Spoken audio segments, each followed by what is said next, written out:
Picture this: 1,000 guests, a transformed arena, the Empire State Building lit up in custom blue sparkle, and a billboard flashing "Just and T married" for the whole world to see. It was everything a fairy tale should be. And yet, instead of pure celebration, what we got was a wave of skepticism, side eyes, and outright disbelief from the very fans who have worshipped Taylor Swift for nearly 2 decades. Before we unpack why so many people are questioning this marriage, hit that subscribe button, because what we're about to dive into, you are not ready for this. There is something deeply unsettling about watching the internet refuse to believe something that is clearly happening right in front of them. For weeks leading up to July 3rd, Swifties were in full detective mode. Trucks, red carpets, forklifts, artificial trees, hundreds of NYPD officers outside Madison Square Garden. The evidence was overwhelming, and yet many fans simply refused to accept it.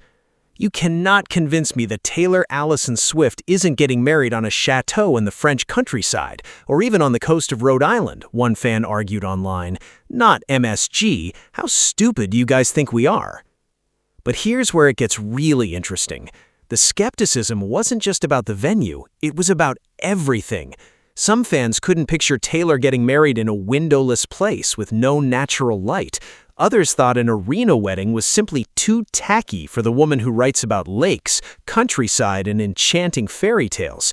One Swiftie even said, "Taylor herself could tell me she's getting married at MSG, and I still wouldn't believe it."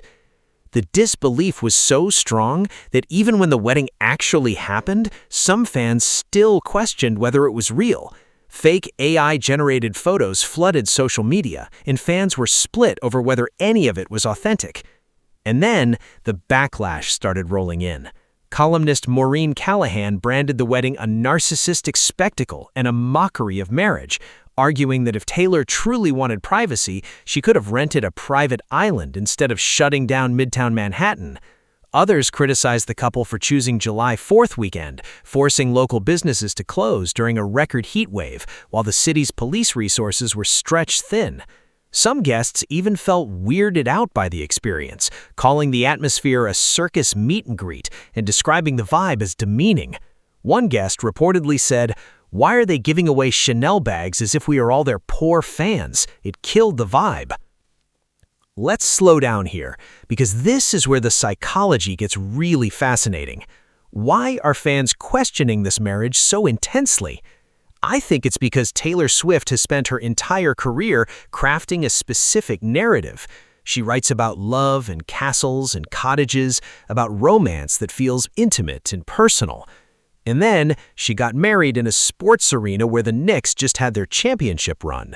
The disconnect between the fantasy she sells and the reality she chose created a kind of cognitive dissonance that fans simply couldn't resolve.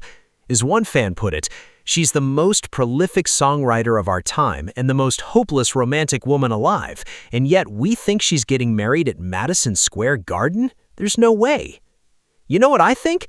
I think the questioning of Taylor Swift's marriage says so much more about us than it does about her. We've built her up as this symbol of romantic idealism, and when she made a choice that didn't fit our fantasy, we couldn't handle it. We wanted the French chateau, we wanted the Rhode Island estate, we wanted the fairy tale we'd been sold in her lyrics. But Taylor Swift is a real person, not a character in a song, and real people make choices that don't always make sense to us. Jason Kelce, Travis's brother, summed it up perfectly when he said the couple chose MSG because it was some place that they would be able to have this kind of control over while still feeling intimate and really special. It wasn't about pleasing us, it was about creating a moment that felt right for them. At the end of the day, the questions about Taylor Swift's marriage aren't really about the venue or the secrecy or the guest list. They're about our own expectations. We wanted her wedding to look like the ones she writes about, but she's not living in a song anymore. She's living her actual life. And maybe, just maybe, that's the most romantic thing of all. But now, I need to hear from you. Were you one of the fans who refused to believe the MSG wedding rumors? And do you think the criticism of her wedding is fair, or is it just people projecting their own expectations onto her? Drop your thoughts in the comments below. And while you're there, smash that like button and subscribe so we can keep having these real conversations together. I'll see you in the next one.